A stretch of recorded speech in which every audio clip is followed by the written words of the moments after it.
Welcome to Flawless Conversations. I'm Tamika Jones, and today we're diving into how mindset can shift your life, your confidence, your purpose. You're watching Now Media Television. Hello, and welcome to Flawless Conversations, where we uncover the stories, strategies, and experiences that shape the way we lead, connect, and grow. I'm your host, Tamika Jones, and I'm so glad you're here with us today. This show is all about giving you real tools and inspiration for your very own journey because conversations have the power to change how we live and how we lead. Today, I'm honored to welcome Eric Anderson, who is a nationally and internationally recognized speaker, facilitator, and consultant who has inspired audiences worldwide for over 25 years. A former athlete and educator, he founded ER Anderson and Associates in 1996 and has presented at major conferences like NAESP, AASA, and NASSP. He is named one of the top 50 speakers in the world by International Speakers Association. Eric continued to coach, train, and inspire leaders and teams globally. Eric, welcome to the show. We're so glad and Well, so thank you excited. for having me. It is great to be here, and I appreciate the invite. And I'm looking forward to our conversation and see what we can do to help people.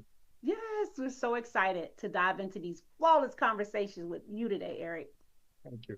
So, Eric, many leaders today struggle with giving direction, yet not receiving the full respect that they desire and deserve. So instead of inspiring their teams, it can feel like they're simply just overseeing tasks.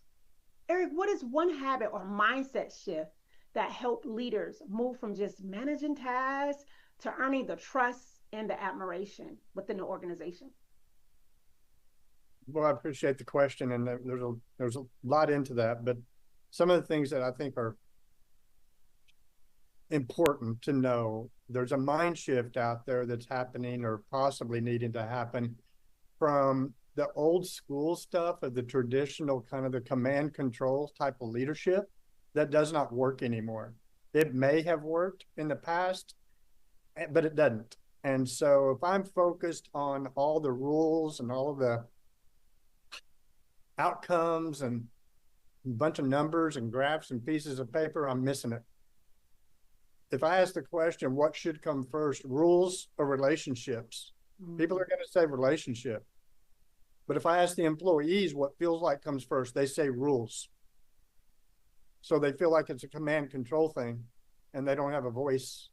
And that mindset of truly putting that relationship first, even to the little details of a lady that I've been working with, that when she communicates, her facial expressions push people away.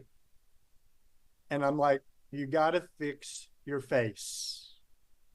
Little things like that, and the eye contact, or I mean, when she talks, she would go like this to people and come like that. She's got a great heart, great person. I don't question her motivations or her intent. It's the action part, the behavior, but working on it internally and having that and not assuming that I already have the trust. That's good. I can't assume that. I can, but it's not going to work. That's because trust isn't given, it's earned, right? It's earned. So, and I have a definition of leadership as a person who can put their personal agenda aside, their biases, and take on a greater agenda of service. And being able to know what that looks like to create a safe place, a mentally safe place for people, and becoming a safe person for them to talk to and be around, which takes a lot of work. So leadership to me is internal. I agree. Internal. Yes. Working on the internal. Leadership, just as you said, leadership is trust that is earned. Leaders must earn the trust of those they lead. And then the vision. What's the outcome you want? Absolutely. What is the outcome of people want to remember you just by a bunch that you always enforced rules? I'm the rule enforcer. And that's your legacy Mm, or relationship. And they relationship. cared. Bottom line, do they care? So, Eric, how can someone who feels controlling or micromanaging begin behaving in a way, right, that people want to follow them, willingly want to follow them? Hmm. Knowing that leadership is not about position or opportunity. It's not about a title. It's not about a bunch of letters behind your name. That doesn't necessarily make the leader. Um, Knowing your principles and values. Just like this lady I was talking to, I said, how do you know the rightness? How do you measure the rightness of your vision? She's like, I don't know. I said, by your principles and values. Yes. If you know your principles and values and you stand on them and grow the skills to support that, that's what it's about. It's about the growing internally and even asking. In some of the seminars that we do, there's actually 4 questions to help create a psychologically safe place and have what's called a full value contract. And the first question is, how do you want me to treat you as the leader? And it sounds like a simple question and a simple answer, but it is a simple answer, but it's complex. Mm. Just like this young lady, very nice young lady.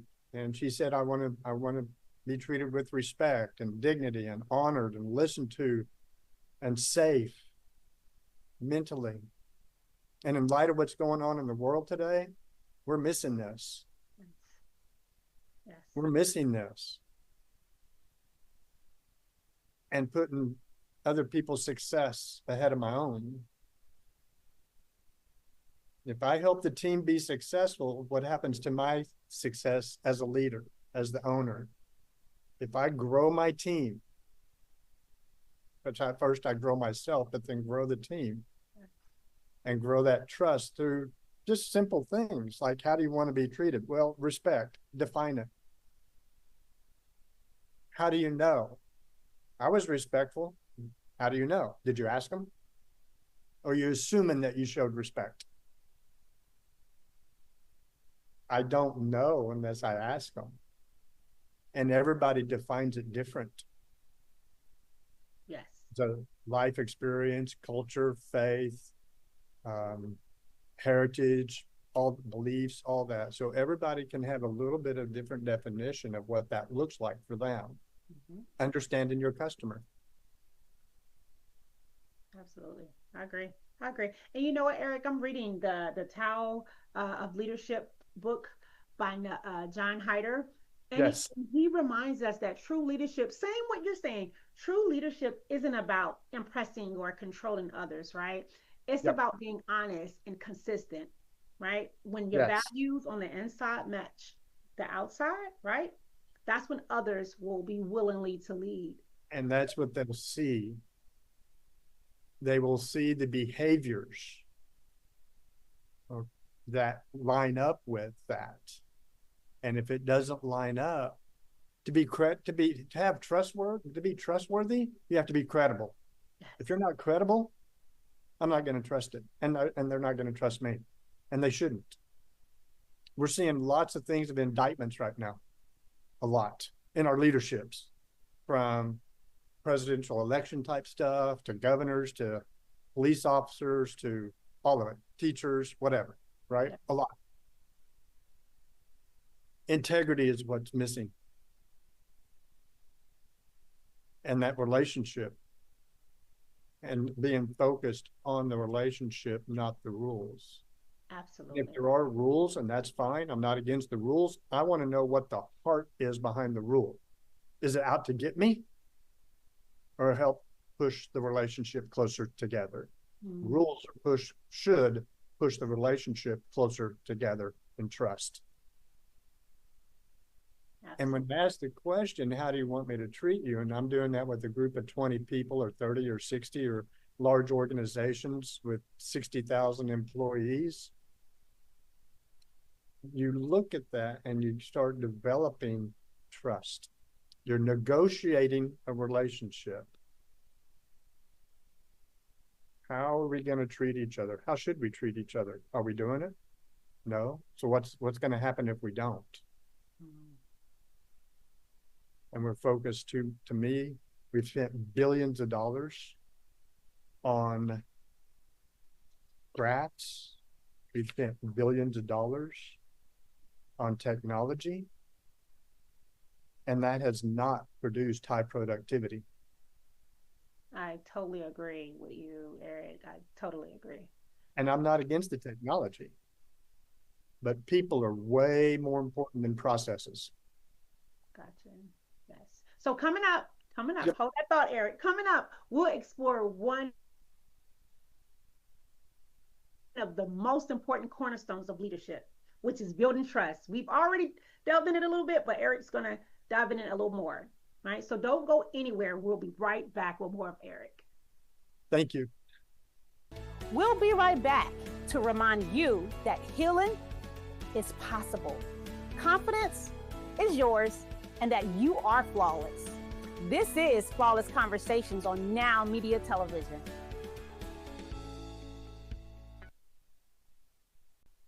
And we're back. I'm Tamika Jones, and you're watching Flawless Conversations on Now Media Television. Are you ready? Let's go. Welcome back to Flawless Conversation. Loving what you're watching? Don't miss a moment of Flawless Conversations or any of your favorite Now Media TV shows, live or on demand, anytime, anywhere. Download the free Now Media TV app or on Roku or iOS and enjoy instant access to our full lineup of bilingual programming in both English and Spanish. Prefer to listen on the go? Catch the podcast version of the show right on Now Media TV website at www.nowmedia.tv. From business to breaking news to lifestyle, culture, and everything in between, Now Media TV is available 24/7, ready whenever you are. Eric Anderson joins us again, this time diving into one of the most critical parts of leadership, which is trust. Many leaders struggle when their suggestions, ideas, or process improvement initiatives are met with silence or resistance. Trust gaps can weaken teams and stifle progress, but they can be repaired. Eric, the challenge is when people around you don't fully trust you, making it hard for your voice to carry weight or inspired action. From your years of coaching leaders, what are the most common trust gaps you see within teams? Most common trust gap. I would go along with they're still with their traditional style. Do it and don't talk back. Okay, here's another leader that I can't trust. All they're going to do is just tell me what to do, and they don't care what I think or feel, or no input. There's something called the illusion of control. You think you have control, but you don't. It's an illusion. And when people are shutting down and not participating, and the morale of the group, if you're not looking, or the person, if you're really not paying attention to that, you got to be self-aware of that. You got to be able to read your people and get to know them. If I don't understand you, how can I lead you? If I don't understand my people, how can I lead them? And it's a simple thing. I'll just make this like a 5th grade, 6th grade little example. I go buy a car and I walk up to the car salesperson and I go, I want a white car, 2-door with leather seats. And the car salesperson says, let me show you this red truck. You led me in the wrong direction. I wanted a white two-door car convertible, and you're showing me you don't understand. How can you lead? Absolutely. I agree. So, how can a leader begin to repair this trust when it has been broken, even in a small way? They earn it by being diligent, Yes. tending to the small as well as the big things in a conscientious way, not subconscious, not subconscious. It is a conscious effort. It is intentional on purpose. I have CEOs that actually go around of in large companies that pick a floor and they go around to the employees of the floor, shake everybody's hand. How are you? What do you need from me today to help you be successful? And these are 30,000 people employee companies, and their executive team goes around and does that every day. Yeah. Some of the organizations even have a little box on everybody's desk. Mm-hmm. And at the end and throughout the week, the employees write down any issues or problems or whatever they had, and they put it in that box. Mm-hmm. And around 2-3 o'clock in the afternoon or whatever, the executives gather up all the boxes and they dump all the little notes, whether they're rough draft or they don't have to be pretty. And they go through, and by Monday, they have an answer for everybody. Mm-hmm. Trust. Yes. And they might not work the answer that they provided, but at least they're working towards those solutions, and that builds trust. But even standing at the door every day, shaking hands with your people, or fist bumps, if they don't want handshakes and stuff, welcome, glad you're here, whatever, make sure we're protecting personal spaces and stuff like that. But some type of glad you're here. Thank you for coming. Appreciate you being here. That is so awesome. And I have a military sister friend who does that too. She's a supervisor or a chief in her section where she works. And whenever there's a new employee, she has a sheet. She want to know their birthday, their kid's birthday. She's intentional, right, with building that relationship with that new employee, right? Because that's developing that trust that you're talking about. And if it's lost, and I'm going to go kind of back a long time in history when I developed this, it was at a high school that is a gang high school. And these are kids that were rules, command, control, sit down, shut up, or you're fired. I kick your butt out of my class. So they don't trust an adult. They trust they're going to get hammered again.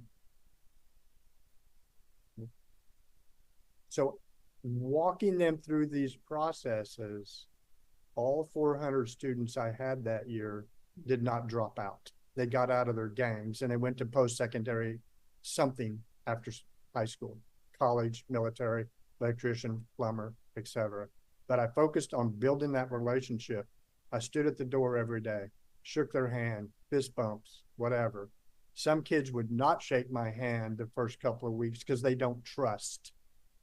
But it's that consistent, intentional being there. And my face and my tone, if they didn't shake my hand, I don't get offended.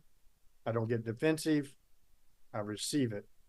And I have to be brutally honest about the reality to get to the goal and the vision. Inside out leadership. You have to have the right motivation to lead. If you don't have the right motivation, I want to be a leader because it's so cool. Wrong motivation. Right motivation is to serve others. It's not about being cool and getting in front of groups and talking to everybody because I want to be honored or, it's not that. Right. The accolades, the kudos, It's about serving others. It's about taking care of the people and caring about each other. No matter what our cultures and heritages and backgrounds are, we care about each other as people. I agree. So, Eric, what are some tools you use to help leaders stay grounded in trustworthiness, even when trust seems scarce? Identify your principles. Identify your values. Know exactly what they are. and you stand on them. Stand Can't on be easy sometimes because sometimes people are going to try to influence them. or say things, do things, all that kind of stuff behind your back thing. But if you know your principles and you know your values, just like I said before, how do you measure the rightness of your vision? You measure against your principles and your values. At the end of the day, that integrity, looking in the mirror, going, I stood on my values and principles. Yes. And I have a list of suggested principles and values that I just have like for the trainings and stuff. I'm not asking anybody to adopt mine. Those are just kind of starter points, like reap what you sow. That's a principle. If I have a principle that I care about the homeless, then my vision is going to line up with that principle and start doing the things that line up with that vision. I care about the special needs kids in high schools that are being dismissed, overlooked. What can we do to help them? Where are organizations coming in and helping the schools with these special needs kids that in high school are still first grade mentally because of their handicap or their disability or whatever respectfully we want to call that? Reaching out to that.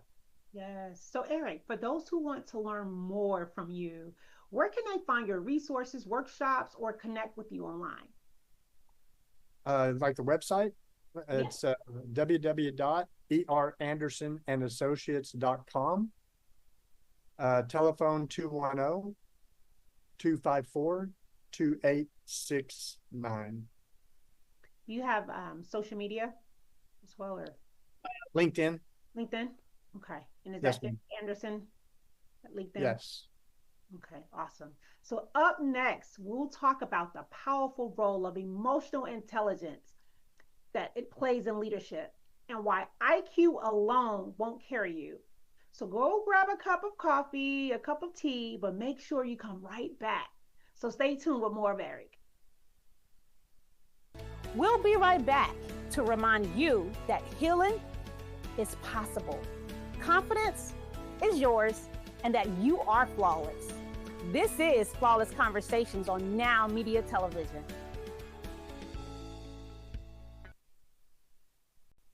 And we're back. I'm Tamika Jones, and you're watching Flawless Conversations on Now Media Television. Are you ready? Let's go. Welcome back to Flawless Conversation. We've been talking about the essentials of leadership and how tackling one area that often get overlooked, emotional intelligence. Many leaders lean on logic and IQ, but without emotional intelligence, relationships suffer and progress stalls. The problem is that many underestimate the value of emotional awareness, believing that intellect alone is enough to succeed. Eric, what are some common missed signals when leaders lean too much on logic and ignore emotions? Again, it kind of goes in the previous questions. It goes back to what's the purpose? What is the overall goal and the overall purpose and the return on investment? If I invest into my people and get to know them and understand them and vice versa, of course, they're going to learn. If people are self-motivated, their IQ will go up. Self-motivation is emotional intelligence. They'll learn Microsoft Excel spreadsheet. They'll learn QuickBooks. They'll learn those topics, quality, QA and all those type of things, quality assurance and user experience. One of the key ones, and I think it goes individually and corporately, self-awareness. Yes. Self-awareness as an individual and as a group and as a company. Are we self-aware of how we're coming across? See, IQ, and I don't know how many people would know this. Why did IQ, or when did IQ become so popular? It was after World War I. World War II was ramping up. The United States government was looking for some way to filter through a lot of people to get them into the military and find a way to do the testing that they would not be counterproductive. So they chose the IQ. And it showed if a person scored 85 or less on an IQ, they were unfit for any job in the military. Wow. That's 1 in 10 people. That's not good. And that's even somebody pick up a box, walk to the truck, and put it on the truck. If I know somebody has 120 IQ, I have no earthly idea what their performance is going to be. Emotional intelligence is a true predictor of people's behaviors, psychological tendencies that come out in performance.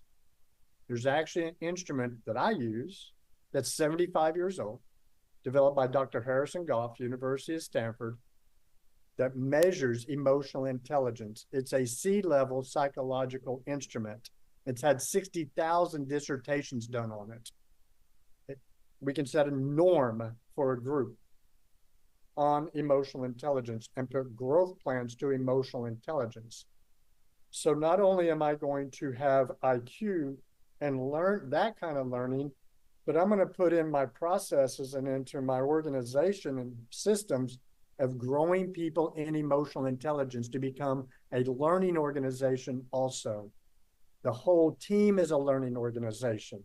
If the whole team learns, that's great. But if only one person learns on the team, that one person's only going to go so far. Their team's going to hold it back. So if I know somebody's coachable or not, I know how that's going to impact on the team, and that will show in this profile. AB personality test, outgoing introvert, AB level, that's quadrant. That's an A level personality. B level, MMPI, DSM, Gallup. Those are B level personality tests. This is a C level psychological profile. It's not a test.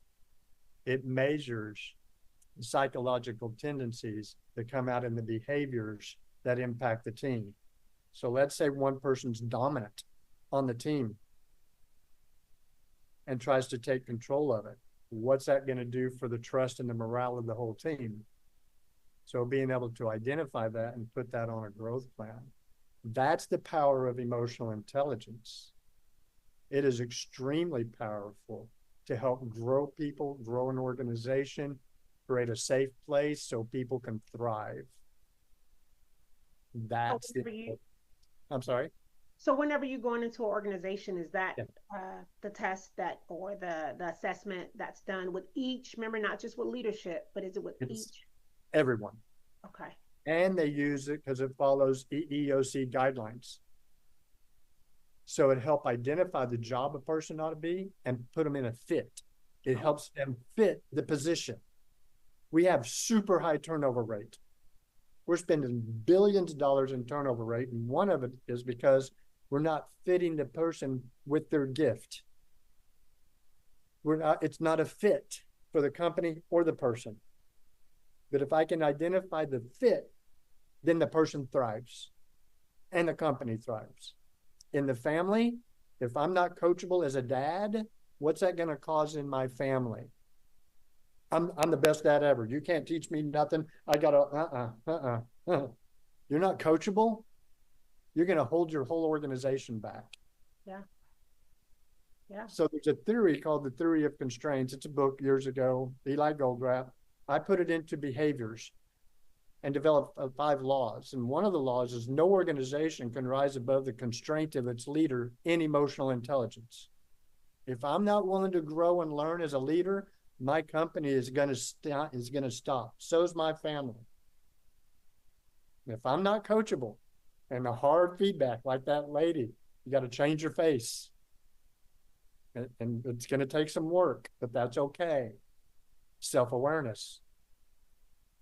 Being aware, my body language, which is 55% of communication. 55% of communication is body language and facial expression. 38% is the tone of voice. That's 7 for the words. So what should I work on the most? The how, the face, the tone, the eyes, the questions. How are you asking them? Are you going, you get to work? Or do we need to get to work today, guys? We got a job to do, don't we? The tone. The tone, how you're coming across. And how do you find out? By asking the people. How do you become self-aware? You ask your people. I ask my kids, did I come across as listening or not? Well, Dad, you got a little defensive. Thank you for telling me that. I'm going to work on that. Yes. I don't know that sometimes. If I shoot a basketball like this, the coach is going to tell me put my elbow down. Well, I might not see I'm shooting a basketball like this. It takes a coach to go put the hand up, right? That's the same thing with face and tone. Absolutely. Absolutely. So, Eric, what are daily or weekly checks that you use with your team to gauge emotional health? This is exactly what I mentioned.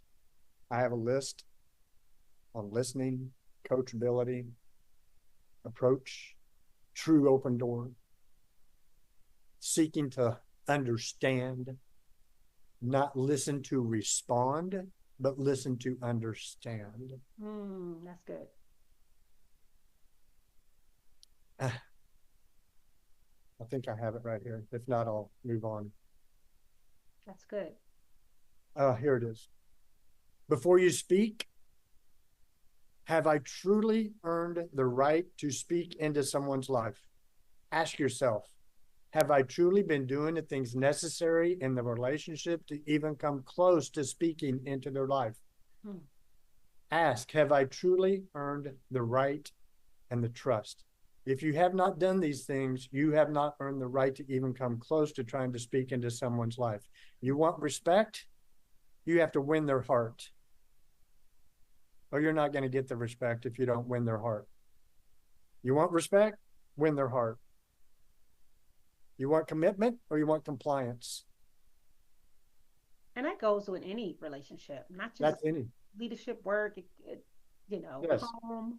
If I'm working with a married couple, Do you want, ma'am, sir, whichever, do you want commitment or compliance? Commitment to what? The rules or the relationship? You want commitment to the policies or to the relationship? Well, how do you get it? How do you want to be treated? How should we treat each other? How do you think I want to be treated as the leader? How do we treat each other during conflict? Because in relationships, we're going to have conflict.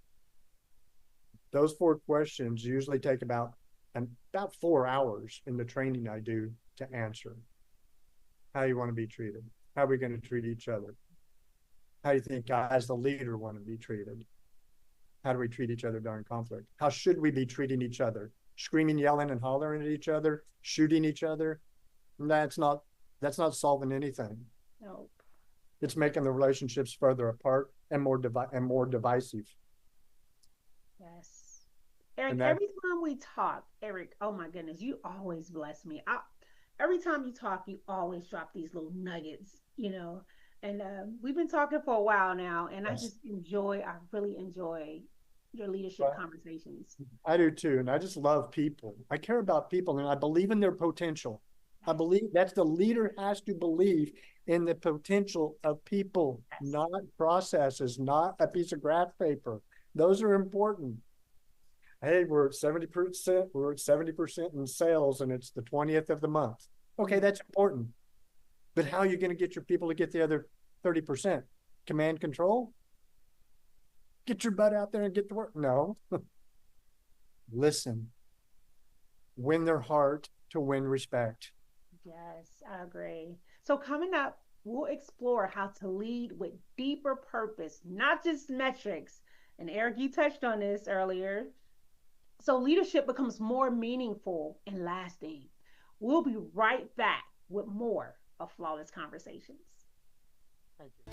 We'll be right back to remind you that healing is possible. Confidence is yours and that you are flawless. This is Flawless Conversations on Now Media Television. And we're back. I'm Tamika Jones, and you're watching Flawless Conversations on Now Media Television. Are you ready? Let's go. Welcome back to Flawless Conversations. Loving what you're watching? Don't miss the moment of Flawless Conversations or any of your favorite Now Media TV shows live or on demand anytime, anywhere. Download the free Now Media TV app on Roku or Apple iOS and enjoy instant access to our full lineup of bilingual programming in both English and Espanol. Prefer to listen on the go? Catch the podcast version of the show right on the Now Media TV website at www.nowmedia.tv. From business to breaking news to lifestyle and culture and everything in between, Now Media TV is available 24/7, ready whenever you are. As we close out today's conversation, we want to shift the big picture to purpose. Eric, you spent years helping leaders not just achieve results, but connect to meaning. When leaders when they chase metrics, right, and success, they can feel a little hollow, even if the goals aren't met. So, Eric, many leaders focus only on output, right? Output, success, like you talked about before, the metrics, leaving their work and their leadership feeling transactional rather than transformational. How do you help leaders connect to daily actions to a deeper purpose beyond profit or output? Thank you for asking that. One of the things that's kind of the tradition, maybe it's kind of an assumption on my part, but the traditional kind of methodology and taught in colleges and so forth is numbers. Focus on the numbers. Focus on the metrics, focus on the data, be a data-driven decision person, not a principle-driven person. If you're principle-driven, and one of my principles is I care about people, that's where the focus is. I wonder what the return on investment is in trust. What's your ROI on trust and KPIs? What's the KPIs for building trust? What's those key performance indicators, not just numbers? And if you focus on the trust KPIs, the numbers show up. Your focus is in the wrong spot. Yes, we want performance. So do schools. You know, schools and businesses want the same thing, performance. There's no difference. They'll say, well, we're a business, that's schools. No, they're the same. They're the same. They want performance. And they focus on a standardized test, performance. They're not focused on relationship. Schools are in the relationship business, so are businesses. It kind of cracks me up. You have the bosses and the managers tell the employees to be nice and respectful and all that to their customers, but the bosses are not nice to the internal employees. Their internal customer. Like, you need to be welcoming to our customers. I flat agree. Mr. and Mrs. Manager, leader, what about you? Are you being that way? Are you modeling that same thing with the internal employees? Right. You expect the person that's face-to-face with the customer to do it, but you're not going to do it with your employees? You know, Eric, right. And I always wonder, you see, you drive through Chick-fil-A, right? And then you drive through McDonald's. Yes. Way different. Way different. Do you start your Zoom meetings or executive C-suite meeting in a boardroom, whatever, conference room, whatever? Tell me something good that I'm standing at the door, I'm shaking everybody's hand. Tell me something good that's happened since the last time we met. It could be, hey, my family and I, we had a cookout over the weekend. Oh, that's great. Good. That's awesome. I'm glad you had a good time, some family time. How about you? Sir, I don't make it about numbers, but we were at 80% sales last week for the month, and we're almost at the end. Now we're at 110 this week. We're 110%. We exceeded the goal. Oh, that's great for the company and a pay raise possibly for one of the employees, huh? Yes, awesome. Good things. Good things. What do you need from me today? I'm going to explore their needs. My employees, just like the customer, what do you need from me today to help you be successful? Well, I need blah, blah, blah. Okay. And I'm going to empower them with that. I have to be brutally honest with myself about this and take the biases and politics out of it. We don't have time for that.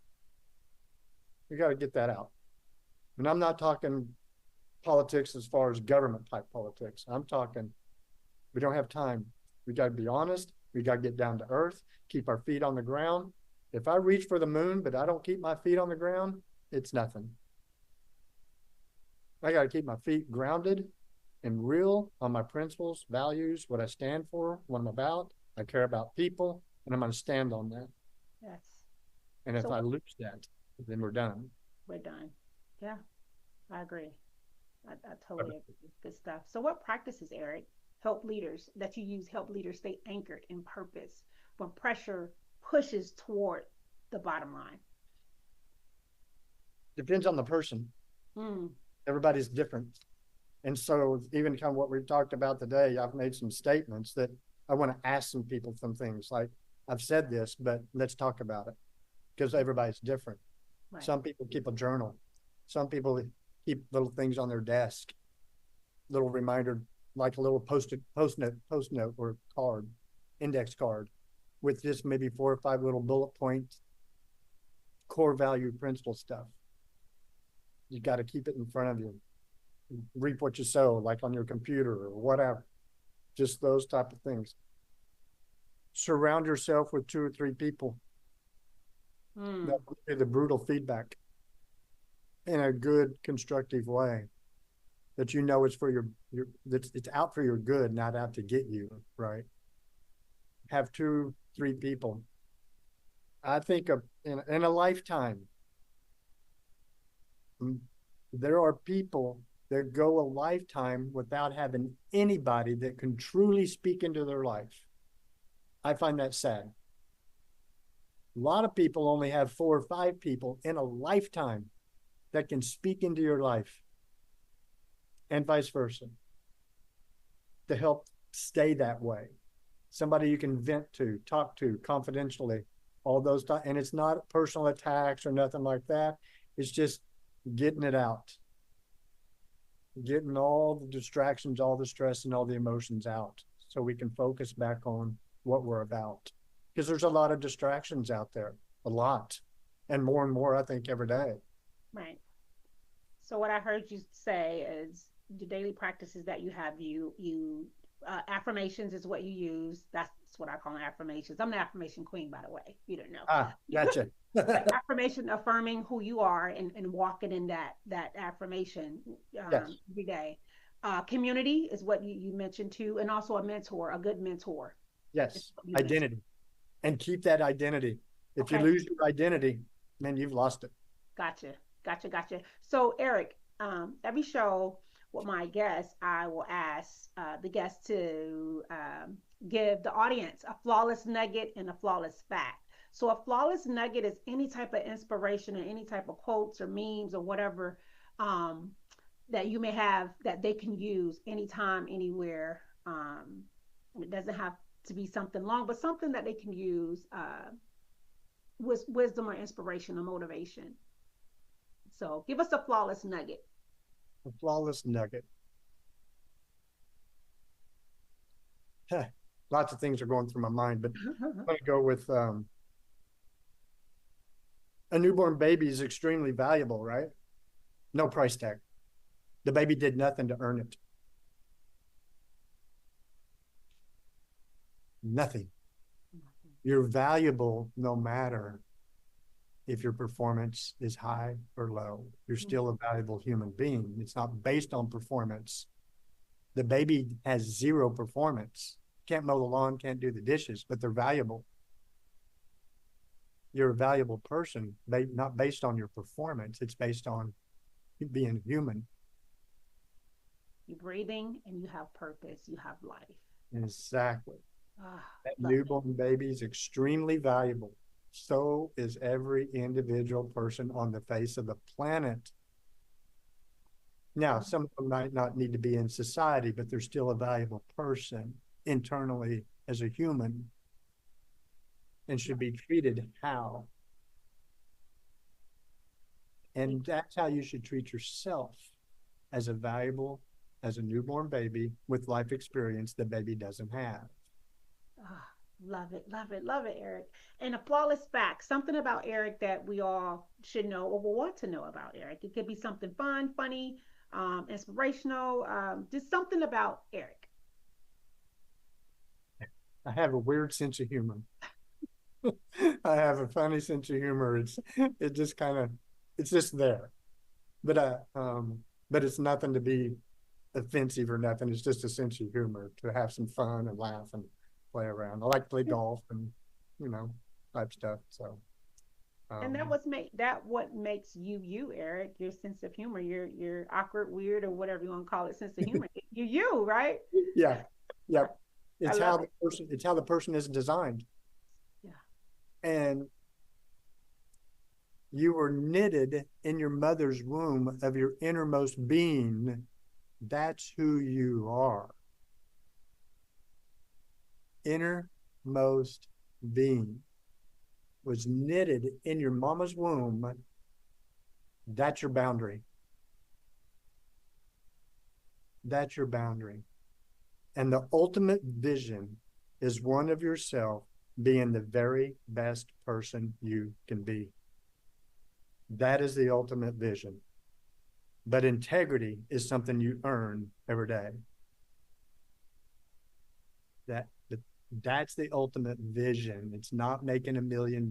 It's not being the best person. You want to be best for the world or best in the world? Best for the world or best in the world? That's the vision. And that's what I'm about. Love it. I love it. Eric, your leadership insight has been incredibly valuable. Where can Well, people follow your work and continue the conversations with you? say that where Where can they find you and continue conversations like this with you? www.erandersonandassociates.com. That's also Eric at erandersonandassociates.com is email and phone 210-254-2869. I have enjoyed this. This is great. And I want to thank you for everything you all are doing. And I wish everybody and yourself great success. Thank you, Eric. Thank you so much for joining us today. Your words remind us that leadership is more than authority. It's about trust, emotional intelligence, and a sense of purpose that outlives today's results.